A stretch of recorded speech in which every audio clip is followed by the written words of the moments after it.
Hello friends, my name is Maniraj Singh. आज मैं आपको पूरा माइवान फॉर्मवर्क के बारे में बताऊंगा।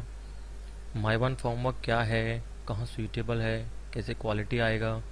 ये एक 14 स्टोरी टावर है जो हमने किया है माइवान से। इसी को हम आपको बताएंगे what is Mivan formwork and where it is used, why it is used, it is suitable for which place and सब कुछ आपको इसमें क्लियर करूँगा। ये कुछ पॉइंट्स हैं व्हाट इज़ माइवान फॉर्मवर्क। ये आप थोड़ा रीड करिए, समझ में आएगा आपको। माइवान मोस्टली इस शटरिंग को सब लोग माइवान बोलते हैं, but actually Mivan is a brand name.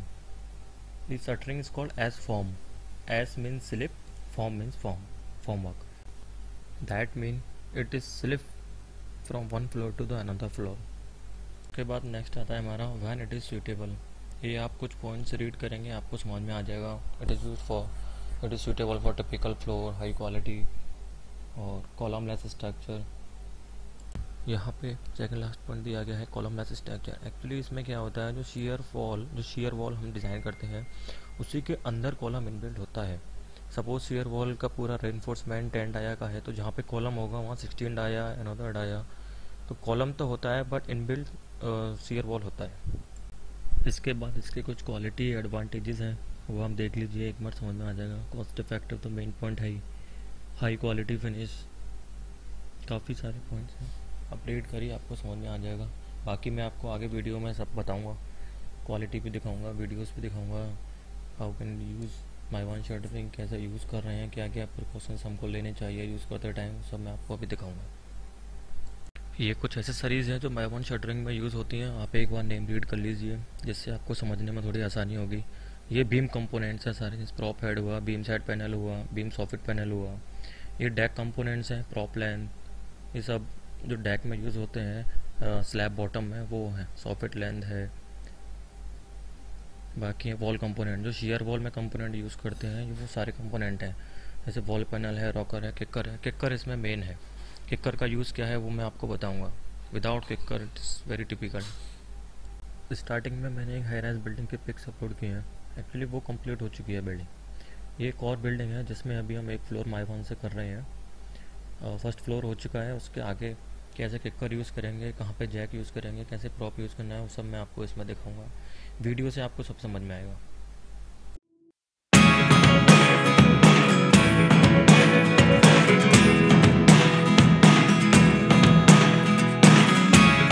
Never really know what's going on.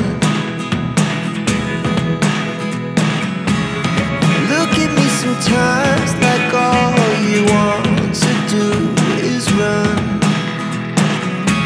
Hear me out, hear me out. Now see, ये स्टेयरकेस की वॉल है, शेयर वॉल। इसमें जो सबसे बॉटम में जो आपको शो हो रहा है वो है किकर, जो मैंने आपको बताया था, very important part of this Mivan shuttering. Kicker क्या होता है, किकर जब हमने नीचे वाला फ्लोर कास्ट किया था तो उसके अपर पार्ट में किकर लगाया था। और जब नीचे वाला फ्लोर कास्ट करेंगे तो ये कंपलसरी है कि जो ऊपर किकर है उसमें नट बोल्ट लगा है वो हमारा आरसीसी के अंदर आना चाहिए। अभी मैं दिखाऊंगा किकर में नट बोल्ट यूज़ करते हैं पीवीसी कवर लगा के, इसमें से बोल्ट बाहर आ जाता है, नट अंदर रह जाता है, उसी वजह से किकर हमारा रुका रहता है। ये देखिए, ये नट बोल्ट्स हैं, अभी दिखेंगे आपको। थोड़ा जूम करके दिखाता हूँ मैं।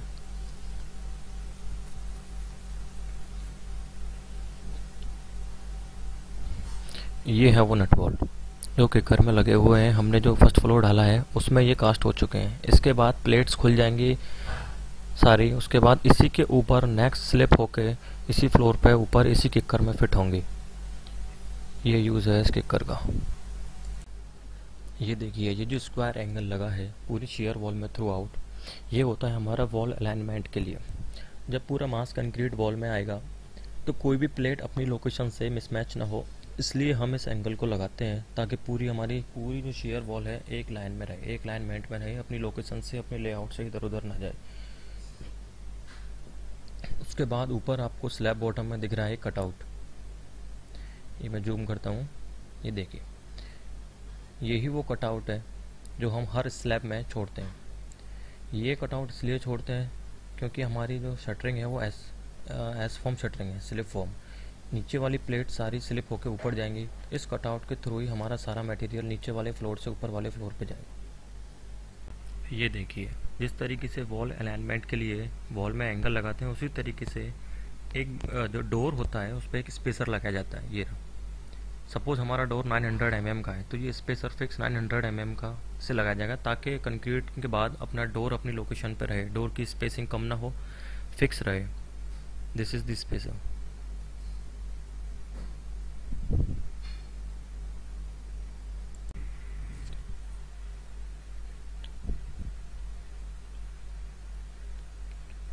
ये देखिए, ऊपर जो बीम के बॉटम के साइड में लगा है उसको बोलते हैं IC, इंटरनल कॉर्नर।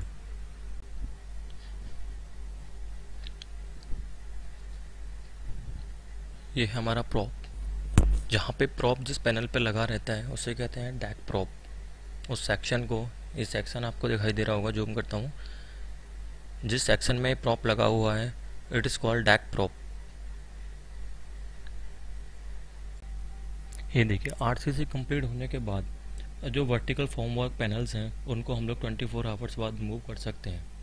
उसके बाद जो हमारा स्लैब का बॉटम है, जो स्लैब का बॉटम का पैनल है, उसको हम मिनिमम 3 डेज़ के बाद रिमूव करेंगे। बट ये याद रहे कि प्रॉप्स जो है, प्रॉप्स वाला पैनल जो आपको पिक में दिखाई दे रहा होगा, वो आपको एज इट इज़ उसी लोकेशन पर रहने देना है। ये मैं आपको कुछ और पिक्स दिखाता हूँ। ये देखिए, सारे प्रॉप्स अपनी पोजीशन पे हैं, जहाँ पे वो थे, जिस पैनल पे लगे हुए थे उसी पैनल पे हैं। प्लेट्स रिमूव कर दी गई हैं, बट पैनल, जो प्रॉप का पैनल है वो वहीं रहेगा। It is still here for 7 days. After 7 days we can remove this. हमारा RCC कंप्लीट हो जाने के बाद हमको इसमें जो चेक करना है, मेन वो यही चेक करना है कि जो डैक पैनल लगे हुए हैं प्रॉप्स के, डैक प्रॉप का जो पैनल लगा हुआ है वो अपनी लोकेशन पे फिक्स है या नहीं। क्योंकि ये एस फॉर्म का मशीन जो होता है वो कभी कभी कोई प्लेट रिमूव नहीं हो पाता, तो इस वजह से उसको जैक को, प्रॉप को वहाँ से हटा देता है। तो ये हमको मेन ध्यान रखना है इसमें कि हमारा प्रॉप अपनी लोकेशन पे है या नहीं।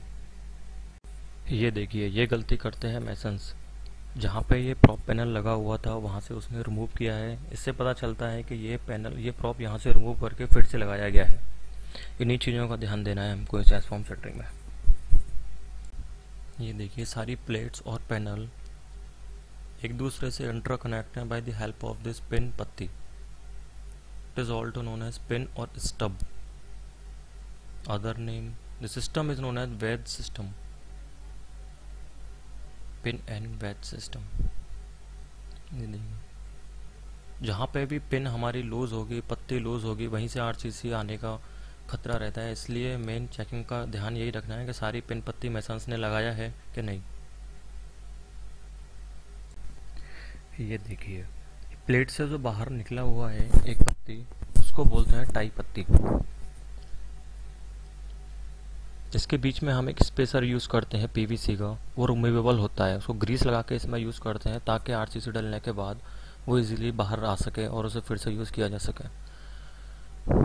मेनली टाई पत्ती बॉटम में हम लोग 2 मिनिमम प्रोवाइड करेंगे ही, जिससे इसमें हर जगह टाई पत्ती लगा रखा है। दिस इज़ वेरी गुड, क्योंकि स्टेयर केस का वॉल है, इस पर ज़्यादा प्रेशर रहता है इसलिए। अदरवाइज मेन कोई रूम में शेयर वॉल है, बीच में सेंटर में कोई शेयर वॉल है, उसमें बॉटम में 2 टाई पत्ती होना बहुत ज़रूरी। मेन यही है कि बॉटम में एक्स्ट्रा टाई पत्ती लगाना बहुत ज़रूरी है, वहीं सबसे ज़्यादा प्रेशर रहता है शेयर वॉल पे। ये है वो स्पेसर जो टाई पत्ती के लिए यूज़ किया जाता है। इसके अंदर से टाई पत्ती को क्रॉस करके डाला जाता है शेयर वॉल में। ये स्पेसर ग्रीस लगा के डाला जाएगा ताकि ये और टाई पत्ती दोनों ही इजीली रिमूव हो सकें आफ्टर RCC। इस वीडियो में मैं आगे कुछ पॉइंट्स देता हूँ जो माइवन शटरिंग में काफ़ी हेल्पफुल रहेंगे। क्या क्या क्वालिटी एडवांटेजेस हैं, अदर एडवांटेजेस हैं, क्या क्या लिमिटेशंस हैं, और वर्किंग साइकिल क्या रहेगी, ये सब मैं पॉइंट्स आपको दे देता हूँ। स्टडी करिएगा, काफ़ी अच्छा लगेगा। बहुत मेहनत से मैंने वीडियो बनाई है। अच्छा, मैं आपको नेक्स्ट वीडियो में सब दूंगा, इसका मिक्स डिज़ाइन भी दे दूंगा। इसमें एक्चुअली फ्री फ्लो यूज़ करते हैं हम लोग, नॉर्मल कंक्रीट नहीं यूज़ करते। Free flow SCC, self compacted concrete which are used in Mivan shuttering. Shear wall में अगर हम लोग नॉर्मल कंक्रीट डालेंगे तो बहुत हनीकॉम आएगा और इट इज़ इम्पॉसिबल। हमारे लिए पोरिंग करना इम्पॉसिबल हो जाएगा। इतना सरिया होता है, उसके बाद भी अगर हम नॉर्मल कंक्रीट पोर करेंगे तो नहीं हो पाएगा। इसलिए इसके लिए फ्री फ्लो डिज़ाइन किया गया है। मैं आपको ट्रायल भी बना के दिखाऊंगा। अगर आपको ये वीडियो मेरा अच्छा लगे तो आगे भी प्लीज़ लाइक करते रहिएगा, सब्सक्राइब करिएगा। Thank you.